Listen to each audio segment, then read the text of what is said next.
pagkakaiba ng aming overload Hungarian sausage with bread is yung mayonnaise na ginamit namin is homemade. Typical na may iba siyang ingredients, hindi siya literal na mayonnaise na.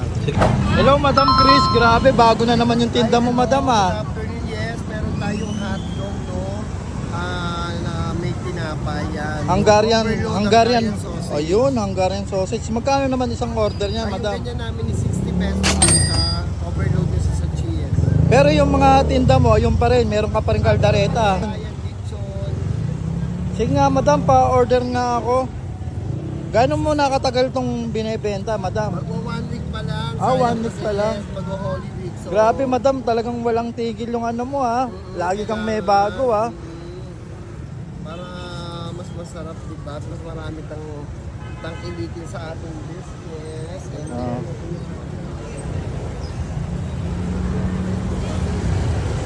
yan ang ating Hungarian Ayun, sausage with white sauce. white sauce. Yes. Ano yan, special sauce ba yan, Madam? Special sauce to, hindi to yung literal lang na mayonnaise. Ayun, Talagang no? masarap siya. Ano yan, ikaw naggawa yan, homemade. Yan, gawa niya. Plus, Yan, talagyan natin ng bare leg na ketchup. ayun, no? Sa mga makakapanood nito, Madam Chris, saan ka matatagpuan? Dito pa rin kami sa kahabaan ng Carlos Palanca. Malapit sa Mintinta Market. Tumbok lang kami ng Villalobos, malapit sa Mintinta. Anong oras kayo nagbubukas dito, Madam Chris? 12 a.m. pa rin. No? 12 hanggang Grabe, 2 mukhang ng masarap madaling nga yan, araw. Madam Chris, ah.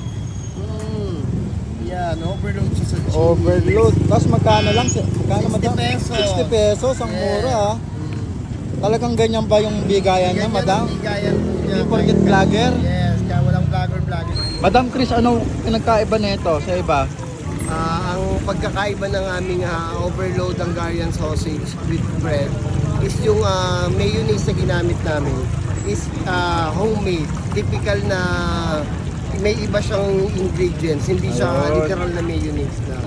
Salamat, Madam Chris. Grabe yung Hungarian overload ni Madam Chris, bagong-bago. Solid, oh. So guys, tikman na natin yung bago ni Madam Chris, Hungarian sausage. Grabe, 60 pesos lang to, overload na guys. Yan, oh. Halatang di tinipid. Tapos ang maganda dito, meron siyang kakaiba na homemade na sauce, white sauce. Mismong si Madam Chris yung gumawa. Ayan, tikman na natin. Yun, oh, ang laki na ito guys. 60 pesos, sulit na yung ganito kalaki. Ang dami. Solid. Dami cheese. Sarap. Masarap yung ano niya, yung homemade na sauce niya. Creamy guys.